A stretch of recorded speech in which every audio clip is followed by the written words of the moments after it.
Ryan, this week's episode is brought to you and us and all the people of the world by Space and Beyond Box. Not just space and beyond. Yeah, they're giving away a free 1-year subscription to their space box. Yes. Which Do they put space in their box? There's probably some space in there. I don't know how tightly it's packed, so there might be a little bit of room. If you order this box, once a quarter, you'll get a bunch of really cool space stuff sent to you by the people from Astronomy magazine. This month's includes things like a sweet Apollo 11 mission patch. Yes. A Astro Reality Lunar AR notebook. What? A moon globe. I want the moon globe so bad. A poster documenting the age of lunar exploration. And a sweet moon zine. Moon zine. Yeah. So you can bring the moon with you wherever you go. Hell yeah. You can get all that if you go to spaceandbeyondbox.com and enter their giveaway. Yeah, spaceandbeyondbox.com/giveaway. Also, Ryan, we are 1 week away, a week and a day away from our LA live show. Oh, last chance to dance, baby. There's still some tickets available. If you go to whatifpodcast.com/LA, you can get your tickets. We'll be doing a live show. Lydia Liza is going to be playing some tunes. Ian Abramson's going to be making you laugh. And then we're going to hang out with people afterwards. So come see us at the Satellite in LA on October 30th. Whatifpodcast.com/LA. Do it.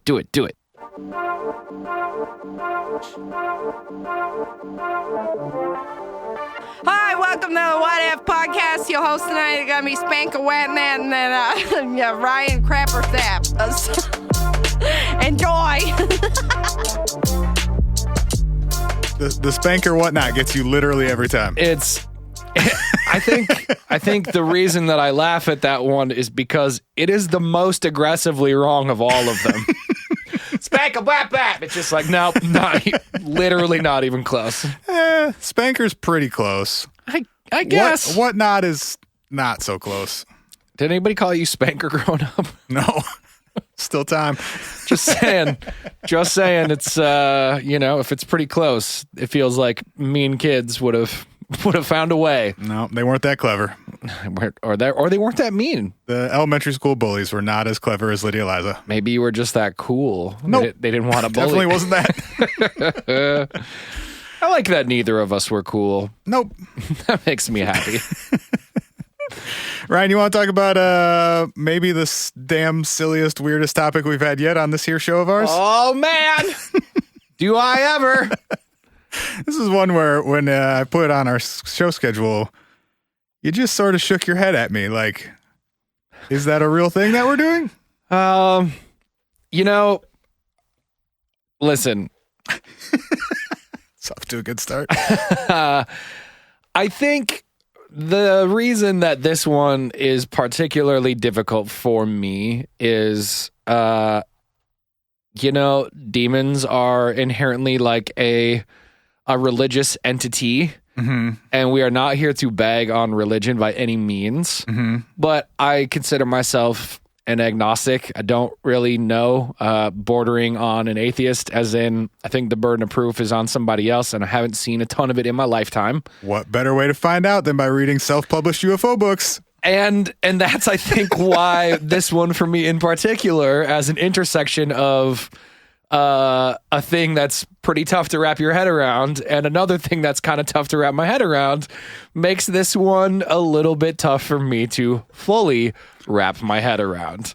Fair. I was drawn to this topic because it did on its face just seem so absurd to me. The topic is, what if aliens are demons? Yes. And the UFO, alien, and abduction scenarios could all be explained in more religious terms. Sure. Or to be more specific, in Christian terms.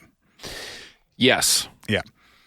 So I found this. Well, is it just Christian terms? The stuff I'm going to be talking about is. Okay. I don't mine exactly is know what you've prepped. Too, but yeah, okay.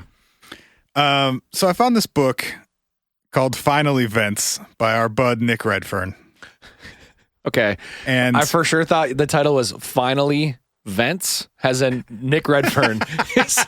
he's like, fuck this shit. You know what? I've been doing this for 30 goddamn years.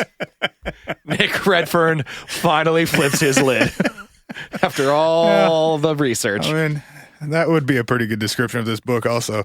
I'd be here for it. This is one that I bought on Amazon just because the cover is so damn silly.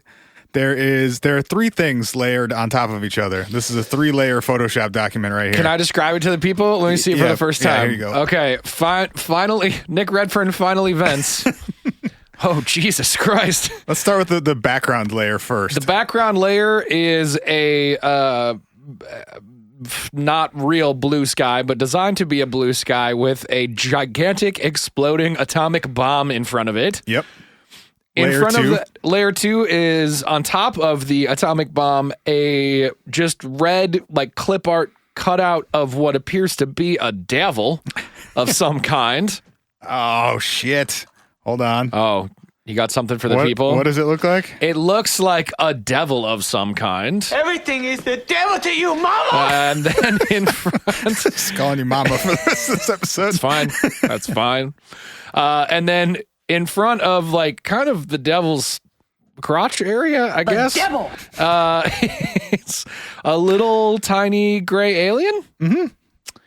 And so now we know what this book is about. And finally, Vince's subtitle is "And the Secret Government Group on Demonic UFOs and the Afterlife." Mm-hmm.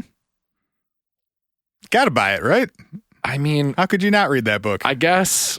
It was one of the most entertaining books I've ever read, honestly. You know what I will say? You have to buy it. Yeah. Yes, this is a Spencer Worth Davis can't pass up for sure. Everything is the devil to you, mama! Okay. I have read this entire book within the last 24 hours, and I would like to start by summarizing it for you. I'd love it if you did. Because goddamn if it isn't some of the wildest shit I've ever read, and also I'll be goddamned if I wasn't sort of a little bit convinced by some of it by the end. Yes, bro, let's go. See, this is what I want, is I want for you to take me down a road wherein I am potentially more smitten by this concept than I currently am. All right. So we start by Mr. Redfern claims to have discovered or learned about a secret government, sort of government adjacent group. So not like an official government or military sponsored inquiry, but like an NGO, if you will. Consists of people from the government. They research things about the government, the military, but they are not funded by or officially part of either. This is in the United States, by the way. They're like a tiger team. They're like the Justice League. I don't know what a tiger team is, but it sounds cool. They're like Teen Titans. You're losing me, bud. They're like the Power Rangers. Okay, got it. Okay, yes. There we go. Yes. I was like, I'm going to land one of these. They call themselves the Collins Elite. It's a strong name. Which may also be a cover name or fake name that Nick was given about this group, but they are referred to in this book as the Collins Elite. That is if this group exists at all? Yeah. Do we have any documents on this group? Sort of. Okay. He learned about this group through a pastor named Ray Becky, or Boeche? How would you pronounce Boeche? Boeche? Becky? Becky? I think it'd be Becky. Just Becky. Becky. Okay. Becky with the good aliens. So Becky claims that he was approached by 2 members of this Collins Elite. You really enjoyed your own joke there. I really did. I'm sorry. I really did. He claims he was approached by, he's a pastor, and he claims that these 2 members of the Collins Elite came to him to sort of for some advice about some of these topics because Becky is also interested in paranormal topics, but is an ordained pastor. Mm-hmm. And I got one of those guys later. Okay, cool.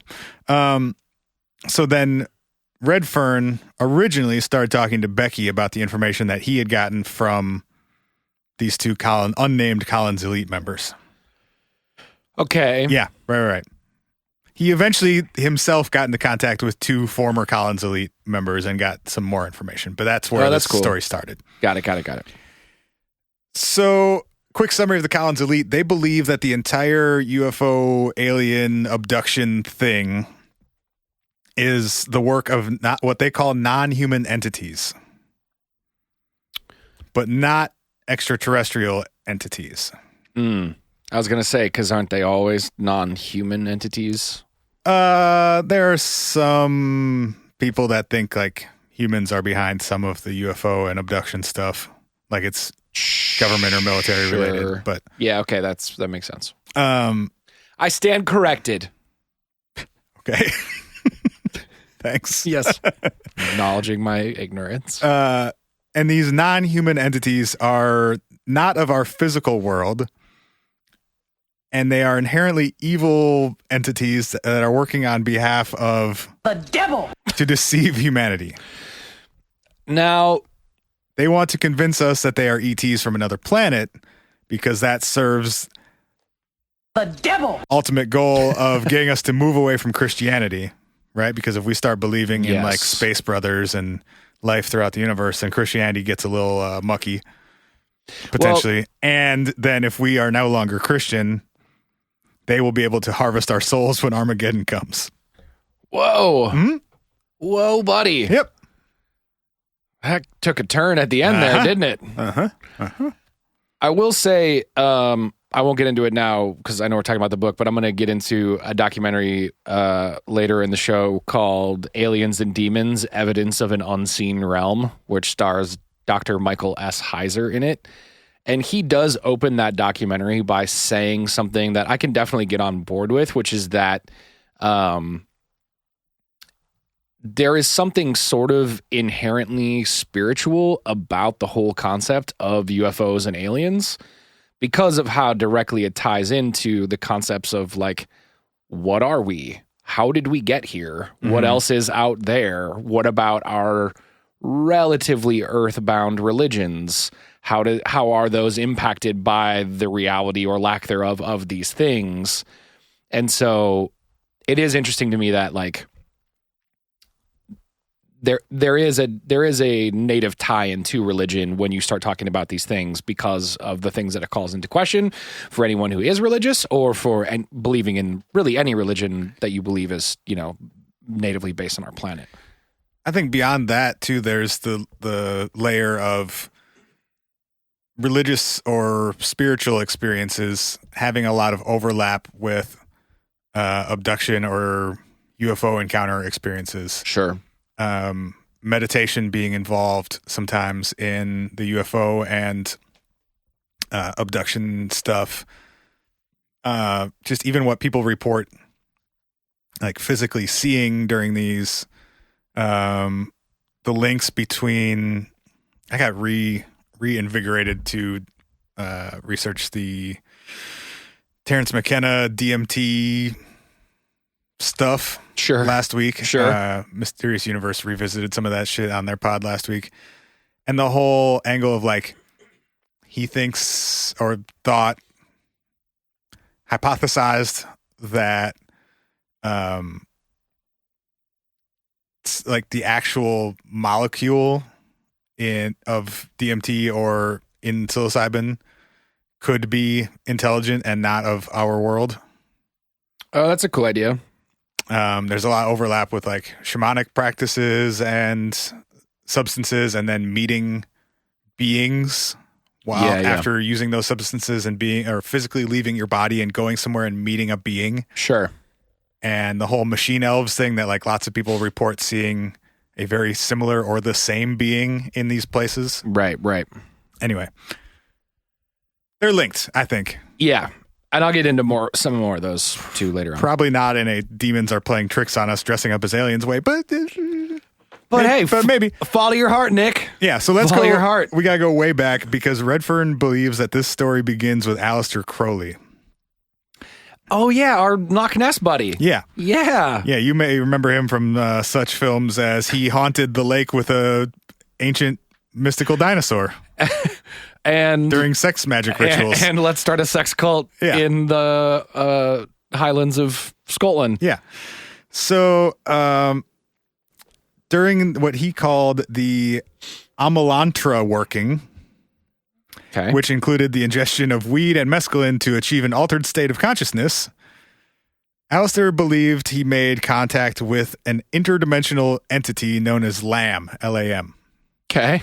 On the lamb. He drew pictures of this guy, and he basically looks like a gray alien wearing a cool robe. Okay. He's got a big, kind of almond-shaped head, big eyes, small, like, mouth and nose features, no ears, short little dude. Crowley did not believe he was from another planet, but did believe he was from another place or another realm. So he was communicating with this guy across some sort of, maybe not physical distance, but they were not of the same world. Like interdimensional? I think that's probably the best way of putting it. Yeah. Okay. Whatever that means. You know, I don't know if that's really any more clear, but Yeah, but it's a word we've heard before. I was going to say, like, it helps me with the concept of not from a physical distance, but from like a realm distance kind of thing. Right. Like, yeah.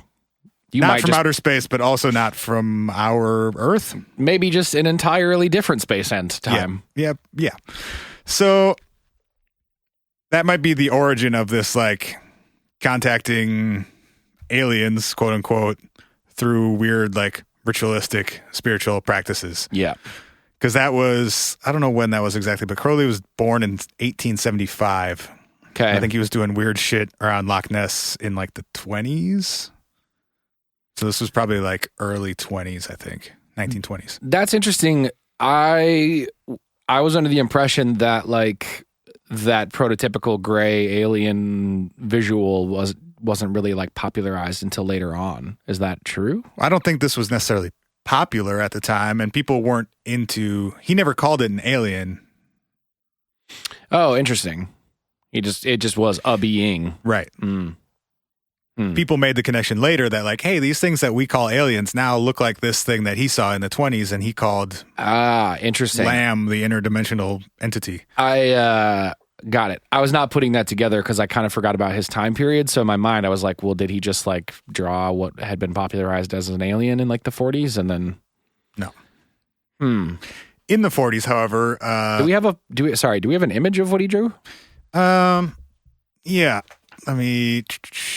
It's not going to help our listeners too much, but I guess I just want to try and describe it. See it while you're. Oh yeah, look at that. Yeah, it's basically a little gray guy with a cool cape. Damn, that's kind of crazy. I mean, it's exactly what you're like big rounded head with like kind of a pointy chin and like some sort of slender eyes and like a smushed in nose with two dots and like a little mouth. Oh yeah.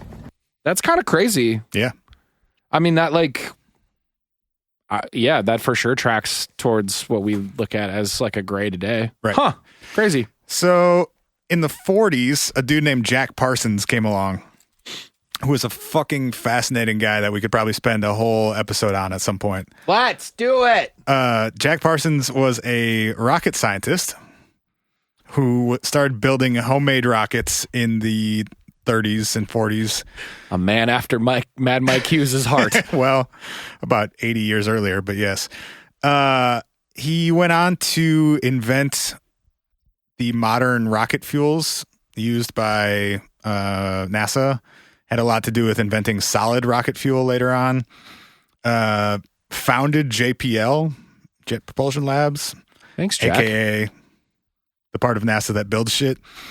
Jack sounds like a pretty smart guy. Yeah, very smart. He was also into some fucking wild shit. Before every rocket test, he undertook a ritual to try and invoke the Greek god Pan. Because he thought it would help with the rocket launches. See, I fucking love these people, man. These people that are like so grounded in the real math and science of the planet. Literal geniuses. And then they're also like, I'm going to do a dance in a circle and pray that the Greek gods bless our rocket ship. You guys silly? I'm still going to send it. Still going to send it. He was also close friends and associates with L. Ron Hubbard. Oh. Mm-hmm. Okay. And they lived together for a while and did crazy sex magic rituals. Uh-oh. Before Hubbard stole $10,000 and Parsons' girlfriend bought a yacht and tried to sail it to China. Man, how come everybody has cooler lives than we do? But Parsons summoned some sort of storm that brought him back from the ocean. Nice. Yeah. Pan was looking out.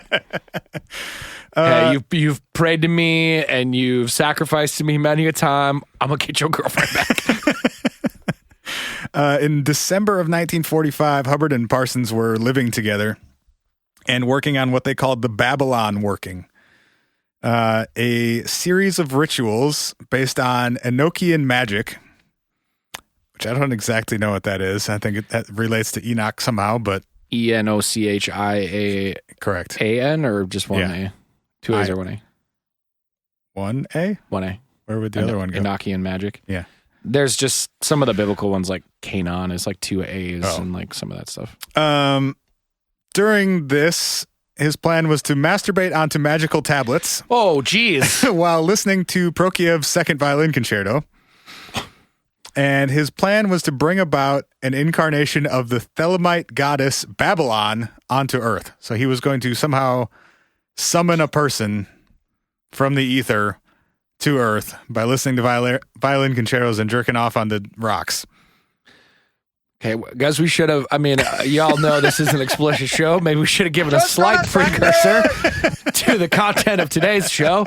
All right. While he was doing this, L. Ron Hubbard was his scribe.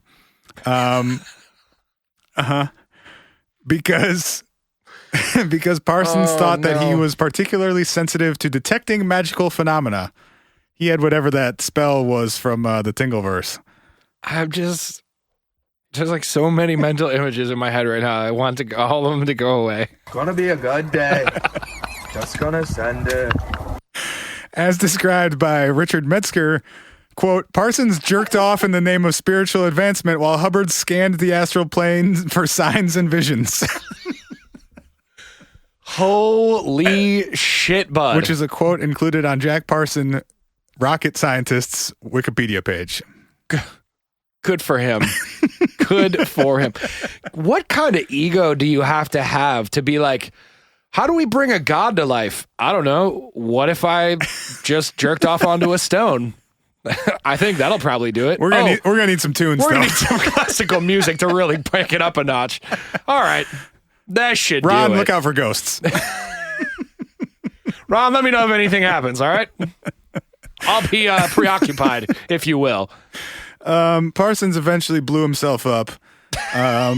Depending on who you ask, either in a failed rocket experiment or by trying to open a portal to hell. Oh man! For the sake of this, I can't handle any of the three sentences that just happened. For the sake of Redfern's book, he assumes that he blew himself up trying to open a portal to hell because it makes the rest of the book much more interesting. It's fantastically so. Some people believe that this portal was successful and that it actually caused the UFO wave that started in 1947 with Kenneth Arnold and then Roswell a couple weeks later. Oh, I see. Mm-hmm. The bridge was created and allowed the demons to come through, which then started doing crazy shit in our skies. Correct. Yep.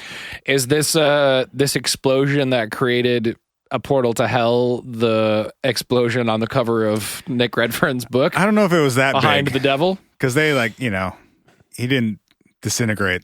They found him and he was still alive for a little bit. So I don't think he set off an atom bomb. Bummer. Yeah, he just blew himself into a couple different pieces. Well, yeah. You've been playing with fire for too long, man. Okay. So that's Jack Parsons, and that is the Crowley Parsons practicing Crowleyism. Sure. Is potentially what opened this portal through which all of these things have been allowed to come, according to the Collins elite. Okay. So these are military and governmental workers. Yes. Who are signing up to say, this guy who is jerking off onto rocks. Yes. Blew himself up. Yes. And created a portal to hell. Correct. That allowed demons to come through. Yep. That are now lying to us and pretending they're from another world. Correct. so that they can harvest our souls later on and trick us into breaking away from Christianity. Yeah, you got it. Woo! I'm hired. That's a great summary. While we're talking about if any government or military people would actually believe such crazy things. Yes. Are you familiar with Lou Elizondo of To the Stars Academy of Arts and Sciences fame? We've discussed him repeatedly on this show. Okay. Well, he said one of the reasons that he left the ATIP program within the U.S. government was because his study received pushback from the Pentagon based on some top-ranking officials opposing it on, quote, religious grounds. Lou was the guy, he worked in the Pentagon and ran the program to investigate, and that's why he said he had the videos he had that came out through To the Stars. Then he left and now works for To the Stars. I don't remember, was the ATIP? ATIP, that was the Pentagon-based threat investigation protocol or something like that. That was the Pentagon-based program that was investigating this stuff. I don't remember what it stands for right now. What was AATIP? What Advanced Aeronautical Threat Identification Investigation or Identification Protocol or something like that. Yeah. I think it's something like that. Program. Well, I guess this is the question, but on religious grounds, why would he even say that? That's a weird thing to say. Agreed. There's also, I couldn't find the quote, and I wasn't about to rewatch that whole damn TV show that they made. But on the History Channel show that he made with Tom DeLonge and Prometheus Entertainment, Yes. he says in one of the last episodes that some people within our government believe that this stuff is not alien, but is also not of this world, and that it is demonic. I think he actually uses the word demonic that time. I could be wrong if anybody can find that actual quote, but he says something like slightly more specific than this, that like some people think this is a religious thing, not a technology or an otherworldly thing. Okay. I guess my initial thought around that is that because we have some like unscientific Judeo-Christian based leaders that just want that to be real, or is it because there is evidence that we are not privy to? Like, I guess either way, my point was that like we have someone else saying like, yes, people do think about this stuff in religious terms within our government, within our military. Right. I guess that's all I was going for. Nick Pope, former UFO investigator for the British Ministry of Defense, said, quote, I was aware that the Pentagon pushback on UFO research that was in part due to the religious beliefs of some of those involved. It was an odd irony that the UFO investigations were being hampered because some people's belief in God meant that they either didn't believe in the existence of extraterrestrial life or that they regarded the UFOs and extraterrestrials as demonic. The fact that some people regard UFOs as demonic seems to have its roots in the biblical description of Satan as being, quote, the prince of the power of the air from Ephesians 2:2. Elizondo says they came up against religious pushback from senior staff when he ran the Pentagon's program, and I saw some evidence of this at the MOD too. So that partially answers my question that he's saying, like, some people just said, like, look, I believe in God, and this goes against my belief in God, and because of that, it can't be aliens. And other people were like, Everything is the devil to you, mama! Yeah. it's flying and we don't know what it is. It's the devil. Right. Ephesians said so. Also, the prince of the air? Yeah, the quote says, and we could fact check this to see if this is... he says Ephesians 2:2, the prince of the power of the air. There's got to be like Google Bible, right? Is that Google Bible. It's got to be a thing by now. Yes, bro. There are many. Jesus Christ. That in its own right tells me how much more of a religious upbringing I had than you. Hey Siri, read me Ephesians 2:2. Oh, does that work? Here's what I found. No, she just Googles it. She just Googled it. BibleGateway.com. Bible.com. There you go. Hit up Bible.com. Yeah, there's also Bible Gateway. You know what the ahead. worst part of whenever I get into not knowing shit about the Bible? My mom was ordained. That's the worst part about all Your mom this. was ordained? Yeah. Or, sorry. Had a master's of divinity, but was not ordained. Wow, She that's went to- crazy. Yeah. Got a master's in Bible school. At which Bible school? The one here? Can I say it? Eh, I don't want to say it. it's a very small one. You said Ephesians 2:2? Yeah. I just want to read what it says in here. Mm-hmm. This is starting at 2, which is 2:1. As for you, you were dead in your transgressions and sins, in which you used to live when you followed the ways of this world and of the ruler of the kingdom of the air, the spirit who is now at work in those who are disobedient. Ruler of the kingdom of the air. The So maybe that's ruler just of a the kingdom different, of the air. different translation. Yeah, this is the new Prince of the power of the air. This is pretty the new similar. international version. I can literally get. Well, I'll do KJV just really quick in case that one's more similar. But Anyway. King James has wherein the time past you walked according to the course of this world, according to the prince of the power of the air, There you go. the spirit that now worketh in the children of disobedience. Interesting. So, I don't know. Two people who claim to / have been somewhat documented to have worked with UFOs in the British and U.S. governments saying like, yeah, this is a piece of the puzzle. Or some people think this way and it made it difficult for us to study this stuff. Not to get stuck on the Bible, because I mean, that's sort of what we're talking about here. That's true. I'm also just generally very fascinated by the Bible, and like a big part of my so I went to Catholic school for 2 years, even though I wasn't going because it was a Catholic school. I was going because it was a small private school, and I liked the actual like scholastic elements of it, and I left it eventually. But in doing that, I had to read a lot of the Bible, and I grew up reading the Bible a lot. And there's all these really fascinating conversations around translation and how muddy translation is, and how Sure. you know, many translations are translations of translations and translations of things into a language and then back to the language it started in and then back to that language again. So there's all this like, you know, I think so many people who are not super connected to the history of Christianity and the history of religion feel like, you know, there's all this talk about it's like the word of God, which means it's immutable, it's perfect, it's permanent, it's, you know, it was inspired by the lips of the master of the universe, right?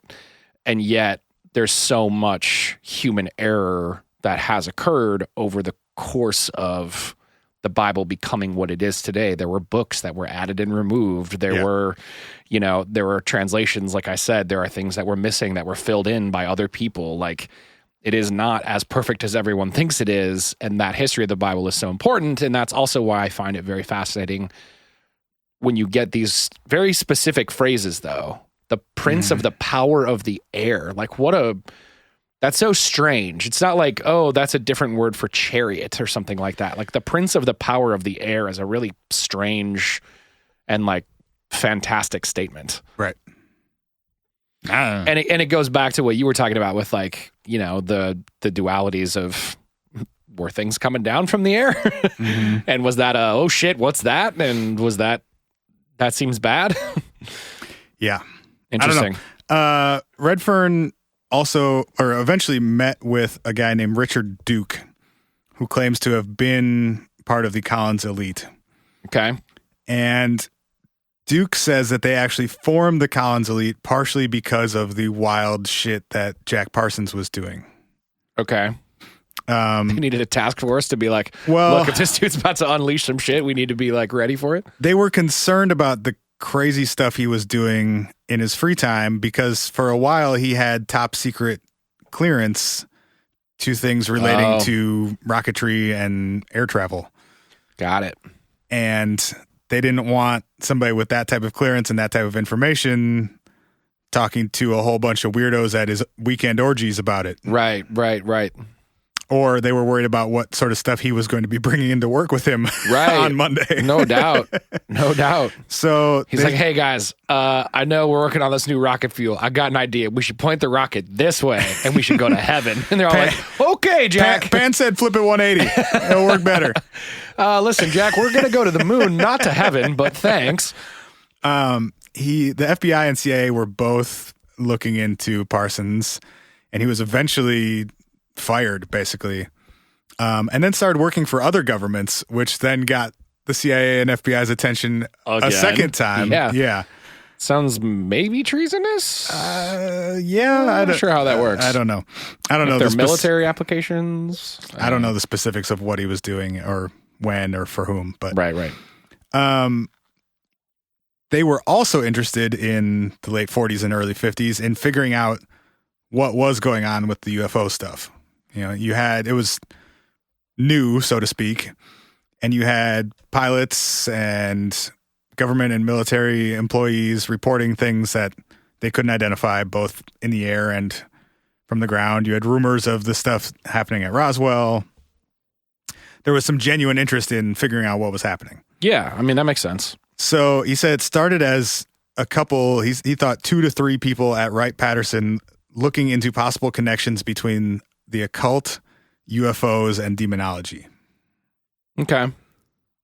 Possibly the original impetus for this being like, hey, this guy who's inventing all these cool rockets for us is really into the occult and weird demon shit. Yeah. Maybe they're connected because he's doing this rocket stuff in a way that other people aren't. Yeah. And then on weekends, he summons women out of the air and listens to Prokofiev and jerks off on the tablets. And let's keep an eye on that. Let's just, for all of our sake, let's keep an eye on him. Duke, this guy who was claims to have been in the Collins elite, also believes that Parsons' death was related to the influx of UFO activity in the early 50s. Specifically, the July 19th and 20th of 1952 UFO sightings in D.C. Oh, I don't know if I know these. There were a bunch of UFOs sighted on radar, like around D.C., in and around D.C. Over the course of 2 days. Okay. Like dozens of them. Huh. Yeah. That's cool. Duke also said that the Collins elite was very interested in what George Van Tassel and George Adamski were doing. Van Tassel is the guy who has the big, weird dome thing out in the California desert. You familiar with that? I don't think I am. He was one of the 50s contactees that said, like, through meditation, he was able to attract aliens, and they took him up to his spaceship, and they told him all about how we were fucking up the planet and doomsday and whatnot. That sounds familiar. The dome in the desert does not sound as familiar. It's still there. I forget what it's called. It's like I don't know. They play weird sounds and you can meditate and like maybe commune with aliens. Field trip. Yeah. He also started channeling a few different aliens after a while, which also sounds, as we established earlier, a guy who doesn't know anything about the Bible sounds like a sort of religious / biblical type of thing. Channeling. Yeah. Right. Some similarities at least. Yeah, I mean, it certainly depends on how it manifests. I mean, there was a lot of like channeling God through like worship, or I'm just thinking of like the concept of like speaking in tongues and shit. Yeah, for sure. He would start talking in in different voices that he said were aliens. Yeah, I mean, there's for sure an overlap there. The FBI was worried about this because they thought that it might be some Soviet espionage shit. Okay.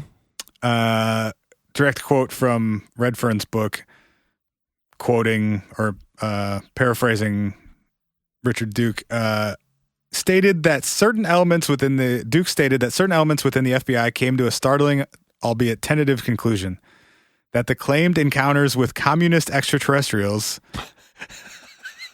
put on the list had nothing to do with visitors from other worlds, but were instead the outcome of Soviet mind control and, quote, brain-to-brain contact projects, in which U.S. citizens were being implanted with thoughts by Russian mind soldiers that led the contactees to think they were having real-life experiences with aliens who wanted to tell us how wonderful communism was.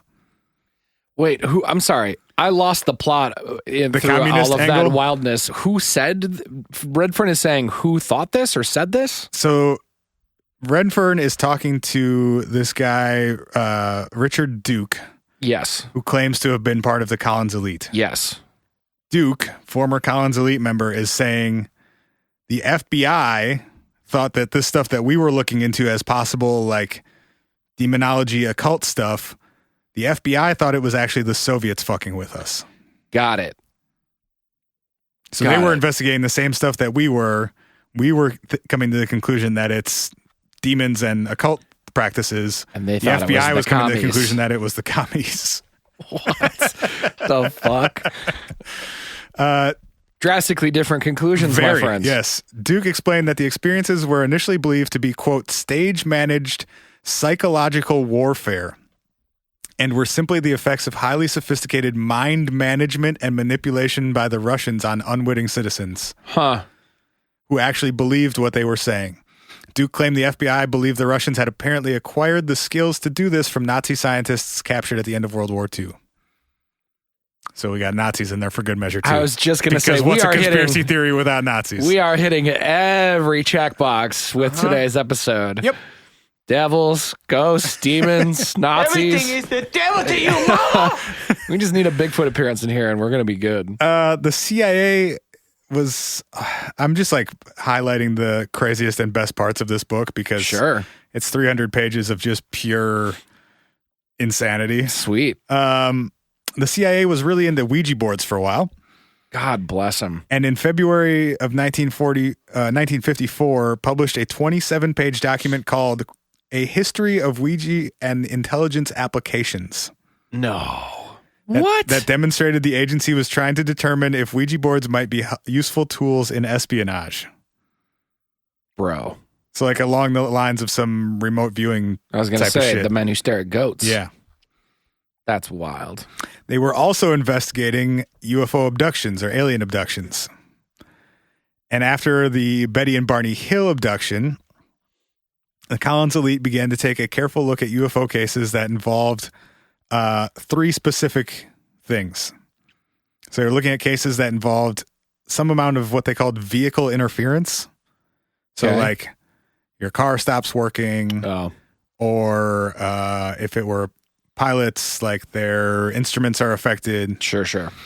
Were reported by young women and occurred late at night or in the early morning hours. I think what they're getting at is like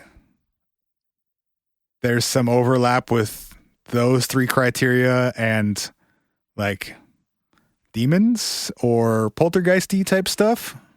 Okay. And that some of these elements were also present in abduction cases. Okay.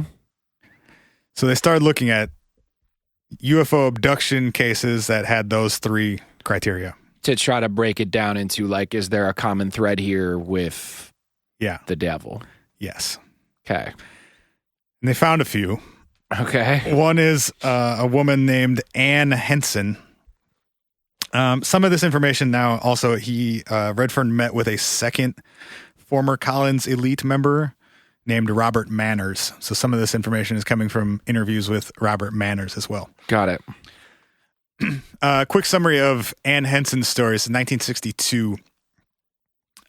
She sees this light out of her bedroom window that was changing color from red to green to yellow. And there were rays of light like shooting out of this central ball of light. So you've got a ball of light that's changing color, and sometimes other little rays of light are coming off of it. Red and green and yellow. The central ball of light was changing colors from red to green to yellow. I don't know what color the rays of light were. She sure it wasn't a stoplight? Sorry, go ahead. Carry on. Carry on. A quote from Ann Henson. At first I thought it was a star, but it wasn't static. Then I thought it must be a helicopter or something like that, but there was no sound from it. Then it began moving backwards and forward and left to right. Yeah, probably not a stoplight. I was intrigued because it was making fairly rapid movements, but the color of the lights attracted me first. It was very bright. It would come towards me quickly and then appeared to increase in size and then reversed and moved sideways at a slower speed, but it always returned to its original position. Over an hour or so, the light gradually receded until it was just like a little pinprick. Then I went to sleep, but the next night I saw it again, and this happened on a few occasions, and I got quite used to seeing it if it was a clear night. To be honest, I got quite friendly with it. I didn't feel threatened by it because although it came close to our farm, it never came that close. Now, when I'd seen it a few times, I decided I would get a compass and graph paper and try and track where it was coming from. So eventually, someone shows up at her house after she contacts the Air Force base nearby and says, "Hey, I'm seeing this weird thing. Do you know anything about it? Is it yours?" Etc. They send somebody out, and this person shows up wearing a black suit and tie. Here come the men in black. I knew it was coming. I knew it. In an all-black car, not in uniform. Says he's an Air Force official, but doesn't give his name or title or anything. Comes several times and just sits with her, like waiting to see if this light appears. Absolutely not. In the middle of the night. Nope. Nope. He came 3 times to the house to look for this thing.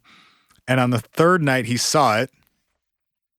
Just makes some notes in a notebook about it.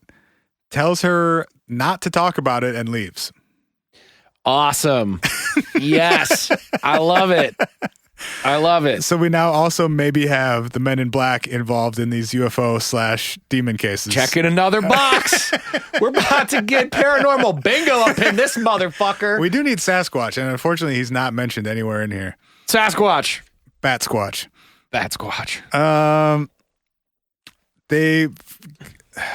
She contacted the Air Force again, and they made a report that they let her see that said she had seen a celestial body, such as a star or a planet. Okay. Mm-hmm. Sounds they found unlikely based on what she described, but okay. They found another case, a woman who was driving late at night, and her car was actually bumped by a UFO. Bumped. Yep. Came up alongside her and give it a little kiss. Gave it a tap. Anyway, they find a few more of these cases that have sort of overlap with demon-y and UFO-y stuff. Yeah, I mean, I guess like it's a very loose connection for sure. None of those things feel demon-y to me. Yeah. Like I think the way I started thinking about this was like, at what point did we start thinking that things like that, seeing a light in the sky, or, you know, your car being bumped by some unknown force or like a light or something, why is that aliens? That has nothing to do with aliens. It's happening on our planet. You didn't see it come from anywhere. You're not seeing like a ship. You're seeing a light. You're feeling some sort of force. Sometimes you're hearing things like telepathically. Yeah. Right? Like you're having missing time. Like none of that reads inherently as alien, although we wouldn't know what it was. And I think in the past, a lot of that stuff would have just been interpreted as like the devil. Yeah. I definitely see what you're saying. I think the element... I definitely see where you're coming from. I think the element for me that like leads me to say like that feels more UFO-y or alien-y than it does demon-y is just because I think like from I guess whether it's popular culture or from all the readings and stuff that we've done, it feels more like if it is a light, it is still hypothetically like technological of some kind. Like there has to be a technology emanating the source of that light, or maybe not that there has to be, but that most people would presume that they, like that stuff used to be associated with like fairies and things too, though. Sure, that's true. That was never before we had technology. People didn't look at it technologically, right? Yeah. So it's I think that's more us interpreting the same thing through our current lens, right? Than it is a phenomena actually changing. Yeah, and that's a thing we've talked about multiple times on the show too, that it's like how many of these things are things that used to be things, but they used to be something else, or we used to think about it like we just renaming the biblical same example is a yeah. perfect thing. We're talking about something descending from the sky as a light. Well, what is that? Like, did they see a meteor and that was burning up in the atmosphere? That was a monstrous meteor, and that was what like descending a descending light from the sky was back then, but they refer to it as an angel descending to Earth, whereas now we know it to be something different. We just have a different lens on it. Right. One of the more, I guess, concrete isn't the right word, but specifically demonic or religious links to UFO stuff that they investigated was the link between people who had UFO encounters and then started having religious or apocalyptic type dreams afterwards. That's interesting. And they interacted with one person specifically. What was this guy's name? Oh, yeah. Okay, well, there are two. There was one woman who thought she had been abducted, or as she said, kidnapped, because she saw this weird light. Her car stopped working. She saw some creatures, woke up the next morning in the same spot. So she had like hours and hours of missing time. Okay. Then she started having a bunch of weird changes in her life afterwards, including feeling the urge to become vegetarian, wanting to start following Buddha. Okay. Starting to believe in life after death, and believing that after death we would all be judged by a, quote, higher power. Okay. And she started interacting with some people from the Air Force who wanted to talk to her about her experience. And she told them a lot about her experience. And they apparently told her, this is Tammy Stone is this woman's name, if you want to do some more research on this. Yeah. The Air Force allegedly told her that these creatures that had kidnapped her and other people would return them. So they'd take them for like a couple hours, bring them back, and that consistently these people would talk about the apocalypse, the end of the world, and why we needed to attack Russia quickly while we had the chance. Whoa! Whoa! Apparently, some people within the Air Force believe that the ultimate aim of these, quote, aliens was to try and engineer an all-out third world war. Damn, that's crazy. So they're specifically targeting the U.S. during the Cold War to say, like, nuke Russia. Do it. Do it. Blow them up. Fucking do it. Yeah. Fuck them. So Fucking do it. So we can eat your souls.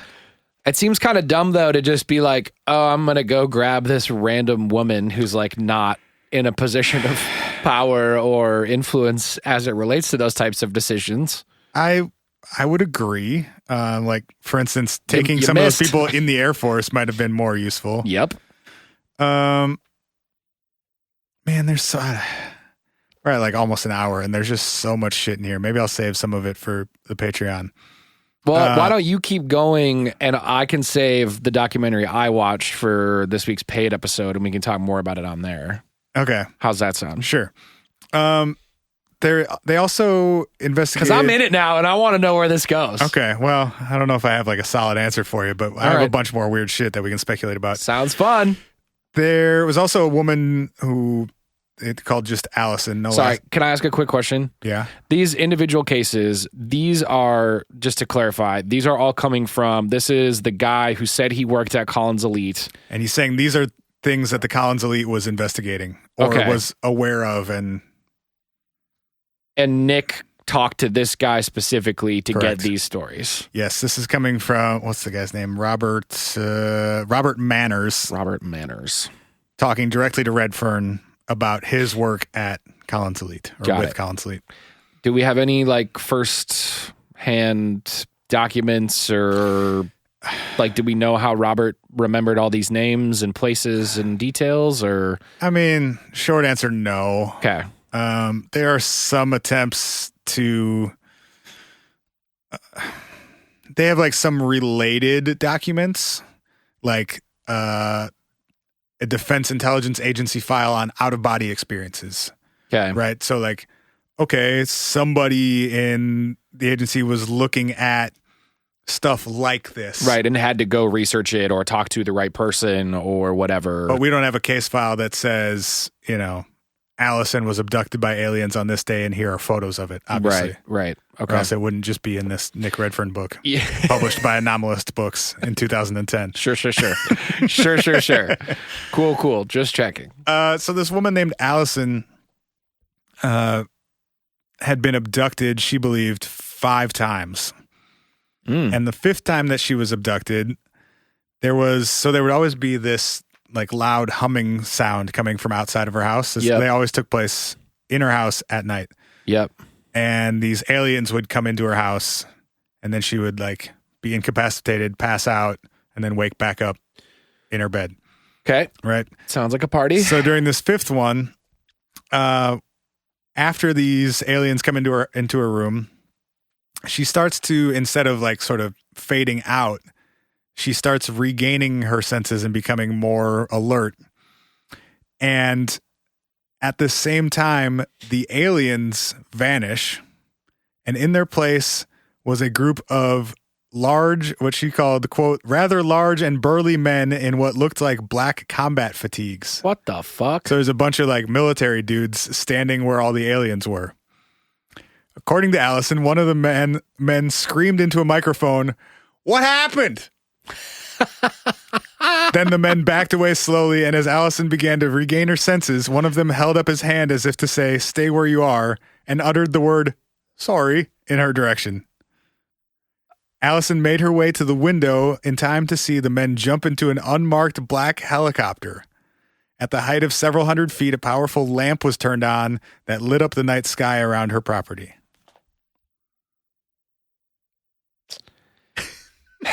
Okay. So now we also have the military carrying out false flag alien abductions. That's a fun story, and that's horseshit. That's horseshit. I mean, duh. I mean, Is any of this not at this point? I mean, I don't know. That just one just is like, that reads like scary stories to read in the dark, like Sure. level goofy. Okay. Jumping around to others, just to summarize some of the wildest stories in this book for the last few minutes. Yeah. There's another story from Robert Manners, is about a guy named Paul Garrett. And he was in a car accident and had a near-death experience. Yep. Most people have a like, I'm floating out of my body and maybe there's a light that I'm going towards and there's some sort of being with me and then I'm back in my body, near-death experience. Sure. He had a bad trip, so to speak. Oh, no. And I thought near-death experiences were supposed to be like, you're warm and taken care of and everything's going to be okay. Paul went to hell. Oh, God, Paul. Paul, you made bad choices, Paul.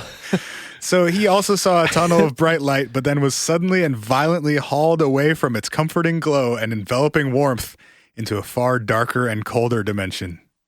The devil. He said he felt himself falling, which in hindsight made him wonder if he was actually descending into hell. Cool. Reading directly from Nick Redfern, Final Events.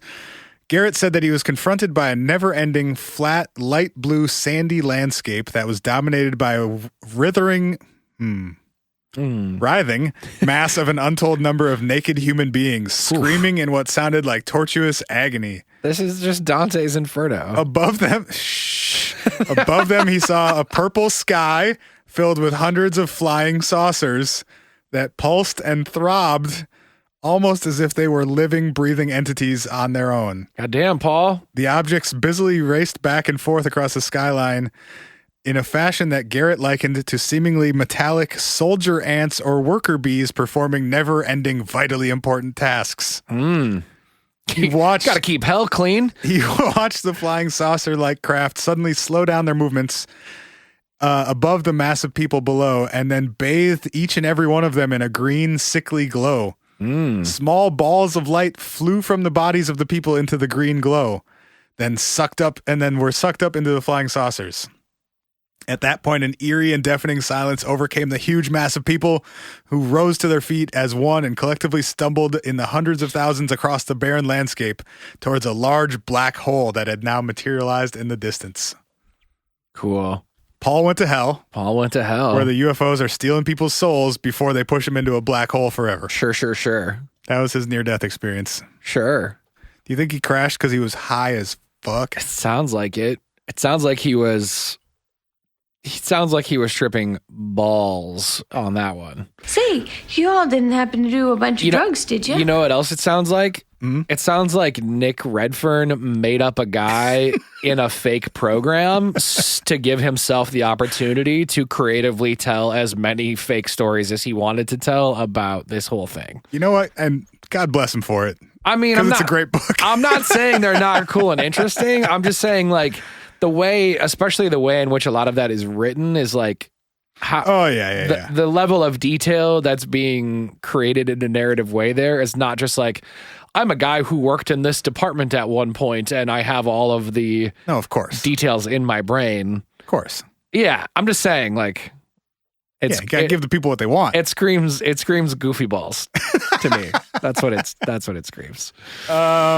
Maybe last one, and then we'll do some summaries before we jump I got off. two, because Bobby fucking Lasers shows up in this book. Oh my god, it's every checkbox. It's fucking shit, I got to do three more things real quick. Sweary Boys Bingo. Oh, we should play Sweary Boys Bingo at some time. That'd be awesome. Hell yeah. Okay, Ronald Reagan was apparently very into the occult and UFOs. I'm just sorry. I just realized that we should have "A Lie Was Born" up on the pad because we could have used it so many times today. I'm just going to go back to the beginning and take a whole nother pass at this episode, and every 30 seconds, just A lie was born. anytime I start talking. Sprinkling our allegedlys. Quote from page 146 of Final Events. The screening of E.T. was a significant event. I'm sorry, the movie? Uh-huh. Cool. There was a screening at the White House with Spielberg and Reagan both in attendance. Wow. And according to ufological rumor, which is a phrase we need to remember for when we write our book. Ufological rumor? According to ufological rumor. Oh, yeah, that's so... Put literally anything else could go after that. When the movie was over, the president said to Spielberg in distinctly hushed tones, "You know, there aren't 6 people in this room who know how true this really is." That's cool. That's a great line. Yep. That's a great line. Reagan thought E.T. was a true story. My hope for that was going to be like Reagan leans over to Spielberg in hushed tones and says, "Want to see my alien?" Hell yeah! Hey, Steve. Hey, Steve. Steve, come here quick. Wait till you see this alien. Hey, Steve. Why do you see my alien? Hey, Steve. And then he pushed him through a fake bookcase in the White House, and they tumbled down a spiral staircase. Do you think Spielberg would have had a career if he went by Steve Spielberg? No, it's got to be Steven, bro. Best movie maker in the country is named Steve. Get the fuck out of here. It's got to be Steven. He also claims that Reagan had a personal UFO encounter and that he employed... A personal UFO. It's his UFO. Yeah. That he also employed an astrologist while he was president. Oh, that's interesting. All right. Bobby Lasers. Oh, wait. Roswell, then Bobby Lasers. Roswell. Yep. We're hitting them all. Quote from page 174 of this book. The unusual debris found in 1947 did not result from the crash or aerial explosion of an alien spacecraft. Okay. Rather, it may have been cosmically and alchemically weaved in realms far away, then carefully and deliberately dropped on the desert floor. Phenomenal. The demons manifested it from another realm. Of course they did. To make us think that aliens were crashing in the desert. Because if they're in our realm, they couldn't have just grabbed some shit from a junkyard and thrown it in the desert. Hell no! We must weave it using our minds in an intergalactic far dimension. Okay. Bobby Lasers. And then we're out of here. Bobby freaking Lasers. Lazar said that he read reports that humankind is the product of 65 genetic, quote, corrections by aliens. Okay. Let's see. He said, quote, this is in an interview with George Knapp for KLAS TV in Las Vegas, Nevada. Okay. He said he was skeptical of the religious information he read in his briefings, but, quote, it's easier to swallow things you can put your hands on and touch and work with. That's no problem. But when you get a lot of spiritual stuff and religion that we are made by progressive corrections and evolution, it's tough to accept without hardcore proof. The only hardcore thing is that there is an extremely classified document dealing with religion, and it's extremely thick. Why should there be any classified documents dealing with religion? When pressed further by Knapp, Lazar said that the documents he read described human beings as, quote, containers. That's supposedly how the aliens look at us, that we are nothing but containers. Maybe containers of souls. Huh. So Bobby Lasers thinks that the aliens look at us as containers for the souls that they're going to steal before they push us into the black hole. Well, for all of our sake, I hope they're wrong. That's an idea. That is an idea. Yeah, man. Let's stop there. Let's stop there. I have plenty more to talk about. Let's talk about it on the paid episode this week. For those that don't know, we do 2 episodes every week. And sometimes if we go long, instead of making it a 2-parter, we just take it to the paid episode. It's patreon.com/whatifpodcast. It's only $5 a month. And you get access to a second episode of the show every single week, plus access to a back catalog of 100 episodes. I promise we don't do this intentionally just to like dangle, but we are well over an hour at this point, and I watched a whole goddamn documentary we haven't talked about yet. I think this is such a damn neat show. So we're gonna go do that over there at patreon.com/whatifpodcast this week. The closest thing I can give you to a conclusion to this wild ass story, yes, is that as of the writing of this book in 2010, the Collins elite still existed. According to who? Come on. According to Come on. who? We're trying to wrap it up, bud. I mean, I'm down. Now you're going to start saying according to who? All right. After I give you made up names probably for the last 3 hours. Special thanks to Space and Beyond Box for sponsoring this week's episode. Go to spaceandbeyondbox.com/giveaway. Get yourself a free box or free many boxes, bro. Of space stuff. Also, go to whatifpodcast.com/LA. It's your last chance to dance. Come see us in LA. We're going to be partying at the Satellite on October 30th. It's only $8. It's going to be a super fun night the night before Halloween. It's going to get spooky. I might wear a costume. We'll see. I have a costume planned as well. I'm not even going to tell you what it is. Oh my God. Let's both not plan, and we'll get ready in different rooms, and then we'll see each other for the first time when we walk out. Love you, It should be bye. a fun time. I love you guys. We'll see you next week.